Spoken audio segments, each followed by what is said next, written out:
जहीर मुझे झंझोड़ कर न उठाता तो मैं अगली सुबह तक सोता रहता। बाहर फैली गहरी तारीकी शब के गलबे का ऐलान कर रही थी। सामने रखी मेज पर खाना रखा था। जहीर ने कहा, मैंने बहाना करके पूरन को रुखसत कर दिया है। मैं नहीं चाहता कि आपके हाथों की खस्ता हालत देखकर वो किसी शक में मुब्तला हो। एक दो दिन उसके सामने हाथ छुपा कर रखने की कोशिश करें। मैंने इस बात में सर को जुम्बिश दी। खाना हस्बे मामूल बहुत उम्दा था।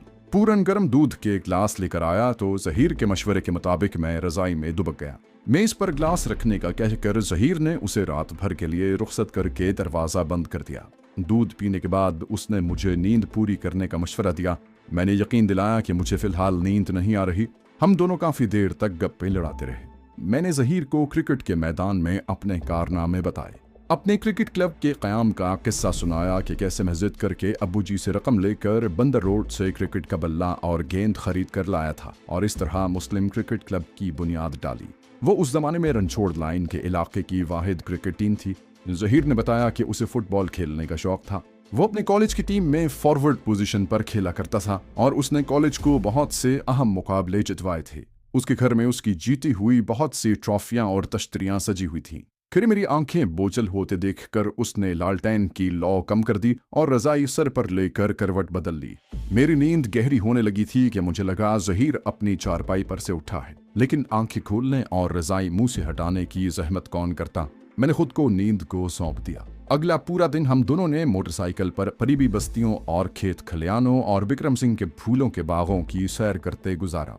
रात के खाने के बाद हस्बे मामूल देर तक गपशप करते रहे। फिर हम दोनों सोने के लिए लेट गए, लेकिन शायद 1.5-2 घंटे के बाद मेरी नींद उचट गई। मुझे वाज़ेह तौर पर लगा कि जहीर न सिर्फ बिस्तर से उठा है बल्कि दरवाजा खोलकर कमरे से बाहर गया है। मुझे हैरत हुई, इस पर कौन सी मुसीबत आन पड़ी कि इतनी रात गए, इतनी सख्त सर्दी में बाहर थके खाने पर मजबूर हो गया। अगर कोई मसला था तो मुझे जगा लेता। रफ़ा हाजत के लिए कमरे से बाहर जाने की जरूरत नहीं है। रफ्ता रफ्ता तजस्सुस ने मुझे इतना बेचैन कर दिया कि मैं रजाई हटाकर जायजा लेने पर मजबूर हो गया। लालटेन की धीमी रोशनी में जहीर का बिस्तर खाली नजर आ रहा था और दरवाजे की खुली कुंडी भी अभी तक हिल रही थी। मेरे जहन में एक नया सवाल पैदा हुआ, अगर उसे किसी वजह से बाहर जाना भी पड़ा है तो वो अंधेरे में ठोकरें खाने से बचने के लिए कम से कम लालटेन तो अपने साथ ले जा सकता था।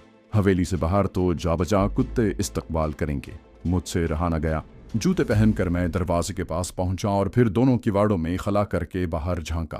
बिक्रम के दरबार के तौर पर इस्तेमाल होने वाले बरामदे से आगे खुले अहाते में आधे चांद की धुंधली रोशनी फैली हुई थी और सामने पड़े फाटक में लटका बड़ा सा ताला बंद नजर आ रहा था। यानी जहीर हवेली के अंदर ही मौजूद था, लेकिन कहाँ? मेरा दिल ये जानने के लिए बेचैन हो रहा था। मैंने बेआवाज दरवाजा खोला और नीम तारीख बरामदे में पहले दाएं तरफ और फिर बाएं तरफ झांका। मुझे जहीर वहां दिखाई न दिया। क्या वो वसी अहाते में दाएं तरफ खासा हट कर बने भैंसों के बाड़े की तरफ गया है? बाड़े से मुंसलिक भूसे का गोदाम और गवालों की कोठरियां भी उसकी मंजिल नहीं हो सकती।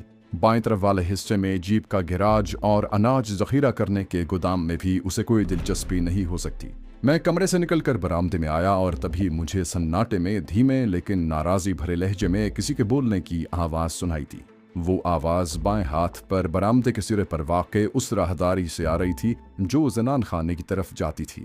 उस राहदारी के आखिर में एक दरवाजा था जो अंदर से मुकफ्फल रहता था और हवेली से बाहर के किसी मर्द को उस राहदारी में जाने की इजाजत नहीं थी। ना ही घर की खवातीन में से कोई उस राहदारी का इस्तेमाल करती थी। बिल्कुल पागल हो गई हो क्या सुंदरी? मेहमान खाने में आने की क्या जरूरत थी? भाई साहब की आंख खुल जाती तो?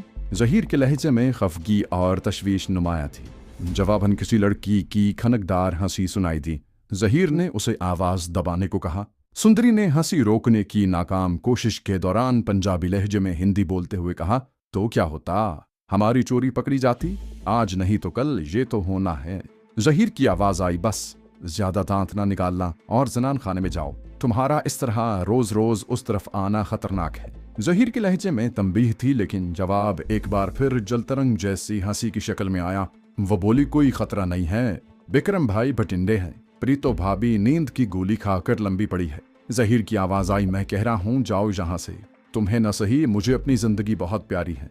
चौकीदारों में से कोई इस तरफ आ सकता है, मुझे यहाँ देखते ही गोली चला देगा और मेरी लाश पड़ी होगी। सुंदरी ने हल्की सी चीख मारी, बोली, वाहे गुरु की पनाह, ये तुमने कैसी बात की जहीर? मैं न मर जाऊं तेरी जगह।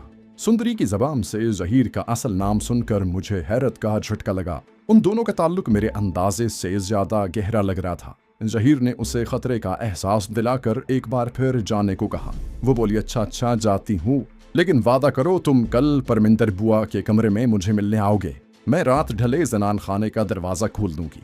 ज़हीर ने कहा, तुम पागल हो गए हो, मेरे बाप की हवेली नहीं है ये, वादा नहीं कर सकता। पता नहीं जमाल भाई कब सोएंगे, हो सकता है उनसे पहले मेरी आंख लग जाए। सुंदरी ने शरीर लहजे में कहा, सो जाना, मैं जगा दूंगी आकर। ज़हीर ने झल्ला कर कहा, इंसान की बच्ची बनो, ठीक है मैं आ जाऊंगा, अब तुम जाओ यहाँ से। ये सुनते ही मैं दबे पांव वापस आकर बिस्तर में घुस गया। हैरत के साथ साथ मुझे तशवीश भी हो रही थी। ये अंदाज़ा लगाना तो मुश्किल नहीं था कि ये सिलसिला काफ़ी अरसे से चल रहा है, लेकिन क्या ज़हीर को अंदाज़ा नहीं कि इस दास्तान इश्क का नतीजा कितना ख़तरनाक हो सकता है। और उसने न सिर्फ अपना बल्कि मेरा असली नाम भी उस मोहतरमा को बता रखा है। क्या ये कोई मुनासिब हरकत है? मुझे ज़हीर से थोड़ा गिला तो महसूस हुआ, लेकिन उन दोनों की बाहमी मोहब्बत की सच्चाई और गहराई महसूस करके दिल ही दिल में खुशी भी उमड़ रही थी। शायद उनका रिश्ता इस कदर खरा और खालिस है कि मन और तू का फ़र्क बेमानी हो गया है। ये खुश मिजाज लड़की तो मेरे भाई के प्यार में सचमुच दीवानी हो गई है। इस असना में ज़हीर वापस आकर अपना बिस्तर संभाल चुका था। मैंने उसे शर्मिंदगी से बचाने के लिए किसी मुनासिब वक्त पर बात करने का फैसला किया और दोबारा सोने की कोशिश करने लगा। अगला दिन बगैर किसी खास वाक़े के गुजरा। विक्रम अभी तक भटिंडा था। रात के खाने के बाद हम दोनों हस्बे मामूल दुनिया जहान की बातें करते रहे, लेकिन उसने मुझे अपनी दास्तान दिल सुनाई, न मैंने अपनी हलवाड़ा गर्दी का अहवाल बताया। फिर मैंने वक्फे से कई जमाइयाँ लेने के बाद नींद की वादी की सैर को जाने का ऐलान किया और रज़ाई मुंह पर डाल दी। मैं वाकई सोना चाह रहा था, लेकिन दिल में कहीं पोशीदा हैजान ने मुझे जगाए रखा और मैं मुंह ढांपे लेता रहा। लगभग 1 घंटे के बाद मैंने ज़हीर की रवानगी के आसार महसूस किए। मैंने एक तरह से इत्मीनान का सांस लिया और वाकई सोने का इरादा किया, लेकिन एक अजीब से इज़्तिराब ने मुझे घेर लिया और मैं फौरन उठ बैठा। मुझे इस ख्याल ने बेचैन कर दिया था कि दिल के हाथों मजबूर होकर सही ज़हीर जो कुछ कर रहा है वो आग से खेलने के मुतरादिफ है। वो चाहे मुझसे राजदारी बरत रहा हो, मैं उसे अकेला नहीं छोड़ सकता। हो सकता है मैं किसी खतरे की सूरत में उसे बचा सकूं। उसे गए 2 मिनट भी नहीं हुए थे कि मैं भी उसके पीछे चल दिया। हस्बे तवक्को बरामदे में सन्नाटे की हुक्मरानी थी। मैं तेजी से राहदारी की तरफ बढ़ा। वहां बिल्कुल घुप अंधेरा था, लेकिन अब मैं सुस्त रफ्तारी का मुतहम्मिल नहीं हो सकता था। मुझे पता था कि हवेली के जनान खाने में पहुंचने के बाद उस परमिंदर बुआ का कमरा तलाश करना मुसीबत बन जाएगा। जनान खाने का दरवाज़ा धकेलते ही खुल गया। मैंने अंदर कदम रखा। मेरी नजरें तेजी से ज़हीर को ढूंढ रही थी। सामने एक कुशादा सहन था, जहां धीमी चांदनी में मुझे जिंदगी के कोई आसार दिखाई न दिए। दाएं तरफ एक बावर्ची खाना और उसके साथ 2 कोठरियां बनी हुई थीं, जो मेरे अंदाजे के मुताबिक अशियाए सर्फ और बर्तन वगैरह रखने के काम आती होंगी। सामने बड़े से दालान में 3 दरवाजे दिखाई दे रहे थे, जो उस वक्त खुले हुए थे। हवेली के बासियों की ख्वाबगाहों तक शायद उन्हीं दरवाजों से जाना पड़ेगा। खुदा जाने ज़हीर की मंजिल उनमें से कौन सा कमरा था। तभी मेरी नज़र एक तरफ मौजूद जीने पर पड़ी, जो ऊपरी मंजिल की तरफ जा रहा था। मेरे जहन में छन्नाका सा हुआ। ऐसी चोरी छुपे मुलाकातों के लिए चौबारा ही शोहरत रखता है। ऊपरी मंजिल पर मौजूद कमरा किसी ज़माने में विक्रम की फुफ्फी के कब्जे में रहा होगा। उसकी रुखसती के बावजूद वो अभी तक परमिंदर बुआ का कमरा ही कहलाता होगा, जो यकीनन उन दोनों की मुलाकात के लिए महफूज ठिकाना समझा जा सकता है। यह ख्याल मुझे इतना मौजू लगा कि मैं निचली मंजिल को सिरे से नज़रअंदाज करते हुए जीने की तरफ बढ़ा और बेआवाज़ लेकिन तेज़ कदमों से सीढ़ियाँ चढ़ने लगा।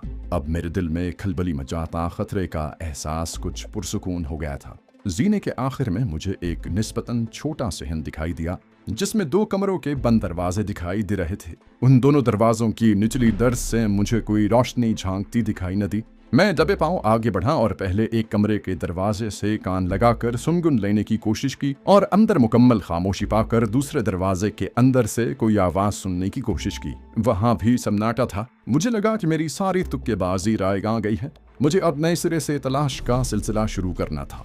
मैं जीने की तरफ बढ़ा ही था कि मुझे नीचे से कई लोगों के आपस में बातें करने की आवाज सुनाई दी। फिर कोई दरवाजा जोर जोर से खटखटाया जाने लगा। मेरा दिल जोर से धड़का। ये क्या आफत आ गई है? तभी मुझे किसी औरत की भारी तहक्कुम भरी आवाज सुनाई दी। दरवाजा खोल सुंदरी, मैं जानती हूँ तू उस मुसले के साथ अंदर मौजूद है। उसका लहजा भी गहरा पंजाबी रंग लिए हुए था। ये सुनते ही मेरा दिमाग भग से उड़ गया। तो ये औरत ज़हीर के मजहब से भी वाकिफ़ है, यानी मामला मेरे अंदाजे से ज़्यादा ख़तरनाक है। ज़हीर की ज़िंदगी सख्त ख़तरे में है। अब क्या होगा, मुझे क्या करना चाहिए? मैंने जीने से झांक कर देखा तो बावर्ची खाने के साथ वाली निस्बतन बड़ी कोठरी के बंद दरवाजे के ऐन सामने एक दराज पामत भारी भरकम अथेड़ उम्र औरत खड़ी नजर आई। उसके अतब में देही लिबास में दो बंदे अपनी अपनी शॉटगन दरवाजे की तरफ ताने खड़े थे। उनमें से एक पूरन था, उनके साथ जवां सा लेकिन मामूली शक्ल की एक और औरत खड़ी थी जो अपने लिबास और हुलिये से नौकरानी दिखाई दे रही थी। मुझे अंदाजा लगाने में देर न लगी कि वो दबंग औरत बिक्रम सिंह की बीवी प्रीतो है, जो सुंदरी के बयान के मुताबिक नींद की गोली खाकर हर रोज अंतगफील हो जाती है। लेकिन उस वक्त तो वो सिखनी किसी वहशी शेरनी की तरह बिफरी हुई दिखाई दे रही थी।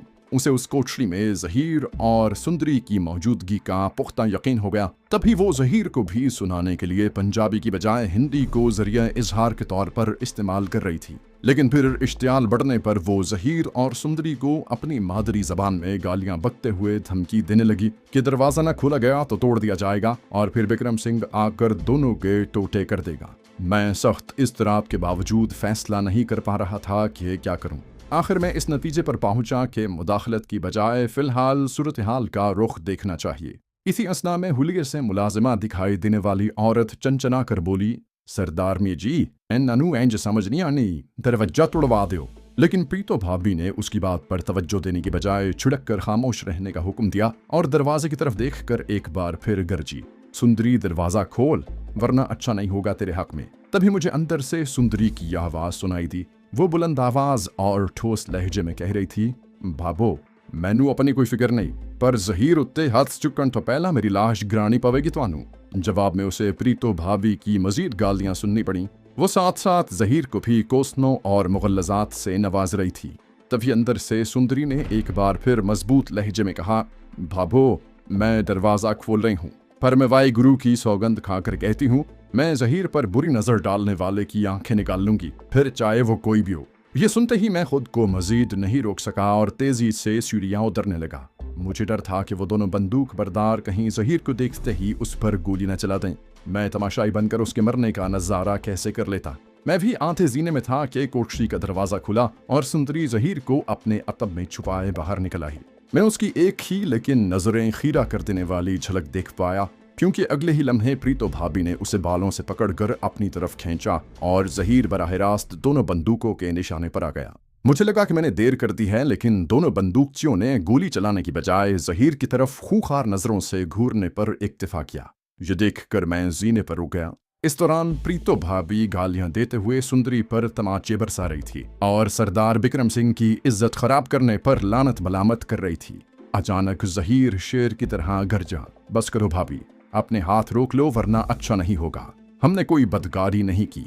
ज़हीर के लहजे में कुछ ऐसी बात थी कि प्रीतो भाभी के बरसते हाथ साकित हो गए। तब सुंदरी भी सिसकते हुए बोली, साढ़े प्यार लई गंदे शब्द न बरतो भाबो, वाहे गुरु जी सौगंध, मैं अपने वीर दी पग उत्ते कोई धब्बा नहीं लाया जे। इस पर प्रीतो भाभी ने मजीद गालियों के साथ ताना दिया कि एक मुसलमान से जारी लगाकर वो पहले ही अपना धर्म खराब करने के साथ अपने भाई की इज्जत भी तबाह कर चुकी है। तमाम इस दौरान उसने सुंदरी के बाल छोड़ दिए थे और हाँपते हुए खूनी नजरों से उसे घूर रही थी। सुंदरी ने अपने रेशमी बाल संवारते हुए संजीदा लहजे में कहा, भाबो मसला अलग धर्म का है तो मैं अभी मुसलमान हो जाती हूँ, और अगर प्यार पाप है तो ये पाप तुम भी कर चुकी हो और हमसे ज्यादा बरसों तक कर चुकी हो। हमारा साथ 2 साल भर का है, बिक्रम वीर से तुम्हारी यारी तो 5 साल चली थी। मैं सच कह रही हूँ ना। मैंने प्रीतो भाभी के चेहरे पर खिसियानेपन की झलक देखी। वो बोली, हदों वध के गल्ला न कर कुड़िए, अपने वीर नू सुनाई अपनी प्रेम कहानी, ओ दसेगा तेनू सीधा रास्ता। इस मरहले पर ज़हीर ने मुदाखलत की, भाभी मैं शर्मिंदा हूँ कि मेरी वजह से आपको दुख पहुंचा, लेकिन हम दोनों दिल के हाथों मजबूर हैं। आप और बिक्रम भाई चाहे हमें जान से मार दें, लेकिन एक दूसरे की मोहब्बत हमारे दिल से नहीं निकाल सकते। मैं कुरान उठाकर यकीन दिला सकता हूँ कि हमारी मोहब्बत पाक है। इस मरहले पर मैंने दखल अंदाजी का फैसला किया और सीढ़ियाँ उतरकर उनके पास पहुँच गया। वो लोग मुझे देखकर चौंके, लेकिन मेरे चेहरे के संजीदा तासुरात ने उन्हें मेरी बात सुनने पर मजबूर किया। मैंने कहा, भाभी आप बिक्रम भाई के हवाले से मेरे लिए भी इंतहाई काबिल इज्जत हैं। मैं ज़हीर को आग से खेलने से रोकने के लिए ही पीछे पीछे आया था। मैं आपकी बात मानता हूँ कि इन दोनों से नादानी सरजद हुई है,